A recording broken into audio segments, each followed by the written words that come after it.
Well, here we are, middle of November already. Doesn't this time go like super fast? I want you to say, look out, the whirlwind has begun. Because it seems that once we change the clocks back in November, the holidays come rushing at us like a freight train. Suddenly it's time to buy the turkey, figure out exactly where and when we're having Thanksgiving dinner, and we put the Thanksgiving decorations up long enough until we put the Christmas decorations up. The urgency level goes up immensely when we turn that corner the first part of November.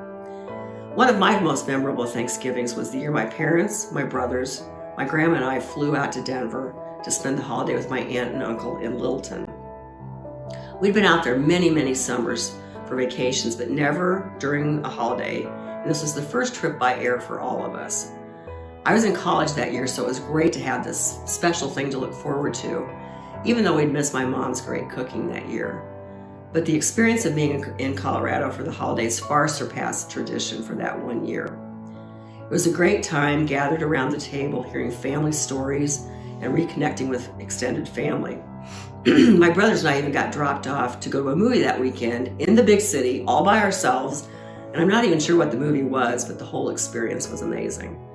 But the most exciting part was yet to come. As we were flying home, the clouds were building, and as we neared the Des Moines airport, all you could see out the window were clouds and more clouds. As we began to descend, we flew right into the clouds, which was the eeriest feeling ever because it was just like being in a bubble or a mattress or something. And it seemed to take forever before we finally touched the runway. But the fun didn't stop there. As we were taxiing on the runway, we kept going and going and going. It seemed as if the plane was never going to stop. Finally, at the very farthest end of the runway, we came to a stop finally. Unbeknownst to us, there was snow and ice on the runway, and it took the pilot a very long time to bring that huge plane to a halt. I was never so glad for a vacation to end as I was that night. The trouble was, we still had to drive 3 hours to get home in the ice and snow. Through it all, the skills of our pilot and my dad's careful driving saw us safely home. But ultimately, I knew that we were in God's hands the whole time, and it was Him who was in control.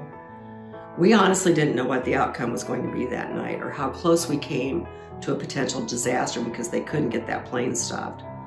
But God knew, and we were under His protection and His mighty wings at all times.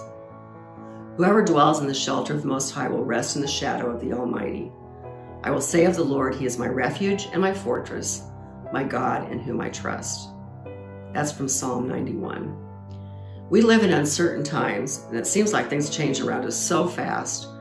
And because we have access to 24/7 news, social media, and other sources, we can know things that are happening all over the world in a matter of seconds.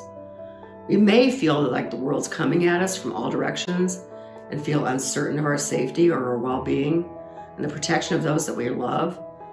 But fear not, we are in God's hands at all times, under the shelter of His mighty wings and refuge of His mighty strength and love. And whatever befalls us, He's there as our shield, our anchor in the rough seas of life, and He holds us close. And for that, we give thanks. Have a great day. Bye.